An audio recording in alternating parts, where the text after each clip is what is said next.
शेख उल इस्लाम हज़रत मौलाना मुफ्ती मोहम्मद तकी उस्मानी दामत बरकातुहुम, जब उनके वालिद साहब का इंतकाल हुआ, हज़रत मौलाना मुफ्ती मोहम्मद शफ़ी उस्मानी रहिमहुल्लाह ताला, जो कि मुफ्ती आज़म पाकिस्तान थे, जब उनका इंतकाल हुआ तो उनके शेख यानी मुफ्ती मोहम्मद तकी उस्मानी साहब के शेख हज़रत मौलाना अशरफ अली थानवी के खुलफ़ाए अजल में से, बड़े खुलफ़ा में से हज़रत अल्लामा डॉक्टर अब्दुल हई आरफी रहिमहुल्लाह ताला ताज़ियत के लिए आए।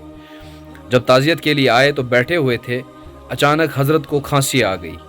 खांसी की आवाज़ आहिस्ता आहिस्ता बढ़ने लगी तो हज़रत शेखुल इस्लाम मौलाना मुफ्ती मोहम्मद तकी उस्मानी उठे और फ़ौरन अंदर गए और अपने वालिद हज़रत मौलाना मुफ्ती शफ़ी उस्मानी रहमतुल्लाह अलैह की एक दवा की छोटी सी बोतल थी, उसको फ़ौरन लाया कि मेरे पीरो मुर्शिद हैं, इनको खांसी लगी हुई है तो थोड़ी दवा पिएंगे तो इससे आफाका होगा, इससे थोड़ी खांसी में फ़र्क पड़ जाएगी। तो जो ही हज़रत डॉक्टर अब्दुल हई आरफी सिद्दीकी रहमतुल्लाह अलैह की पेश की कि हज़रत ये मेरे वालिद साहब की दवाई है, उनको खांसी का दर्द होता था तो वो इसको पीते थे, उनको आराम होता था, तो लिहाजा आप इसमें थोड़ी सी पी लीजिए। हमारे अकाबिर का क्या तकवा था, क्या बुजुर्गी थी हमारे बुजुर्गों की। अच्छा, हज़रत आरफी साहब ने क्या फरमाया, अरे मैं इस दवा को कैसे इस्तेमाल कर सकता हूँ। ये दवा, हज़रत तकी साहब ने फरमाया कि ये दवा मेरे वालिद साहब की है। फरमाया ये वालिद साहब की थी या है, वालिद साहब की अब नहीं है क्योंकि वो तो दुनिया से चले गए।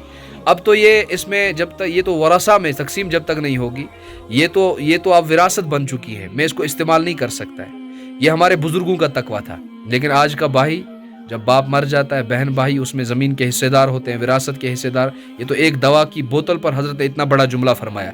लेकिन आज का भाई चुप करके पटवारियों के साथ मिलकर, चुप करके तहसीलदार के साथ मिलकर, अच्छा इसी तरह बाकी बहन भाइयों के साथ मिलकर एक दो को छोड़ देते हैं या चुप करके चले जाते हैं, पैसों का इस्तेमाल करके सारी ज़मीन अपने नाम करवाते हैं। जो भाई 40 साल से 50 साल से जिसको पता है कि शरीयत ने बहन भाइयों की विरासत में हिस्सा रखा है, वो इसके ऊपर कब्ज़ा कर जाता है, इसके ऊपर काबिज़ हो जाता है, वो अल्लाह के सामने क्या जवाब देगा। हमारे अकाबिर कितनी छोटी छोटी बातों का ख्याल रखते हैं, लेकिन आज का मुसलमान भाई वो क्यों नहीं ख्याल रखता है। अस्सलामु अलैकुम।